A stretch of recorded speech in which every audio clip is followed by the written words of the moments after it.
Bonjour, nous allons voir aujourd'hui la forme échelonnée d'une matrice. Commençons par la définition suivante.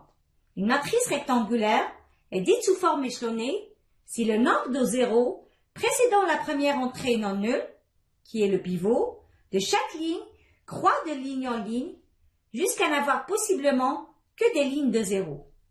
Prenons un premier exemple. On va vérifier ensemble si cette matrice est sous forme échelonnée. Le premier élément non nul dans la première ligne de cette matrice est égal à moins 3. Le premier élément dans la deuxième ligne est égal à 1. À la troisième ligne, on aura 1,5. Donc, moins 3, 1 et 1,5 sont des pivots. Les colonnes qui contiennent ces pivots sont appelées colonnes pivots. On aura donc la première colonne, la deuxième colonne et la quatrième colonne. On voit aussi que le nombre de zéros augmente passant d'une ligne à une autre. Donc la matrice donnée ainsi est sous forme échelonnée. Passons maintenant à la deuxième matrice. Le premier élément non nul dans la première ligne est égal à moins 1. À la deuxième ligne, on aura 2. Donc moins 1 et 2 sont les pivots. Les colonnes qui contiennent ces pivots sont appelées colonnes pivots. Donc dans ce cas-là, on aura la première colonne et la troisième colonne. Pareil, on voit bien que le nombre de zéros augmente passant d'une ligne à une autre. Donc la matrice 2 est sous forme échelonnée. En fait, on en conclut que les deux matrices sont sous forme échelonnée. Prenons maintenant un deuxième exemple. Dans cette matrice, on voit bien que le premier élément non nul dans la première ligne est égal à 1. On remarque par contre que la deuxième ligne contient 2 zéros, alors que la troisième ligne contient 1 zéro. Donc pour avoir une forme échelonnée, il faudrait permuter les deux lignes L2, L3. Pour cela, donc il faudra effectuer l'opération L de 3. À la deuxième matrice, on a un pivot à la première ligne qui est égal à 1. On voit bien le 5 ici qui devrait être égal à 0 pour que cette matrice soit sous forme échelonnée. Pour cela, on doit effectuer l'opération élémentaire sur les lignes qui est de remplacer la ligne 2 par la ligne 2 moins 5 fois la ligne 1. À la troisième matrice, on a un pivot à la première ligne qui est égal à 2, un pivot à la deuxième ligne qui est égal à moins 3, et arrivé à la ligne 3, le 1 qui est là doit être égal à 0 pour avoir une forme échelonnée. C'est-à-dire que la ligne 3 doit être remplacée par la ligne 3 plus un tiers la ligne 2.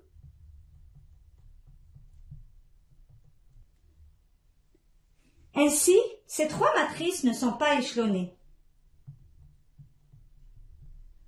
À l'exemple 3, on va mettre ensemble une matrice sous sa forme échelonnée. Pour cela, donc, on considère la matrice suivante. On a un premier pivot, la première colonne et la première ligne. Donc, on veut avoir des zéros à la deuxième ligne, à la troisième ligne.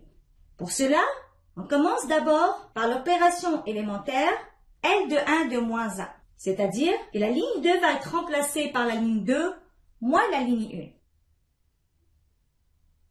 1. Donc, on écrit la ligne 1 telle qu'elle est, c'est-à-dire 1, 2, 1, 1.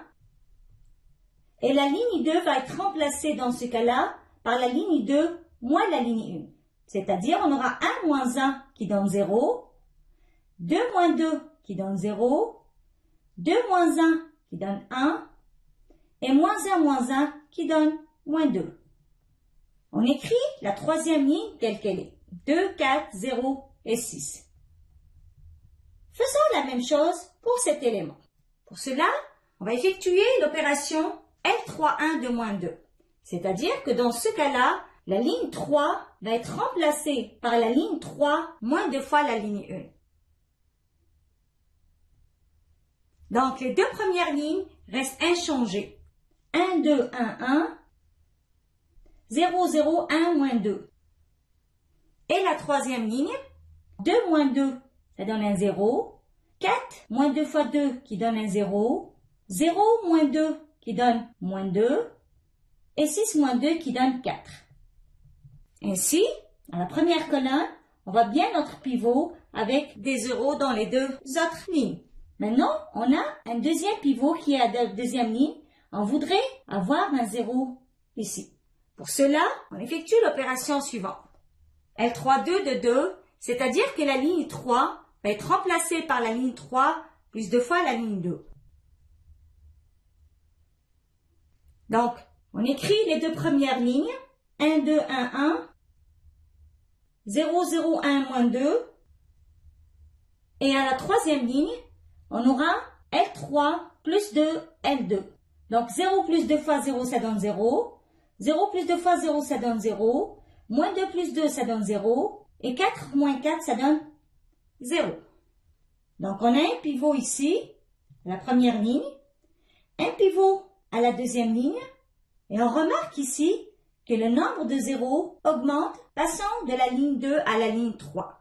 Donc, la forme qu'on obtient est une forme échelonnée. Comme on venait de dire, on a donc deux pivots, un à la première ligne et un à la seconde ligne. Les colonnes pivots sont la première colonne et la troisième colonne.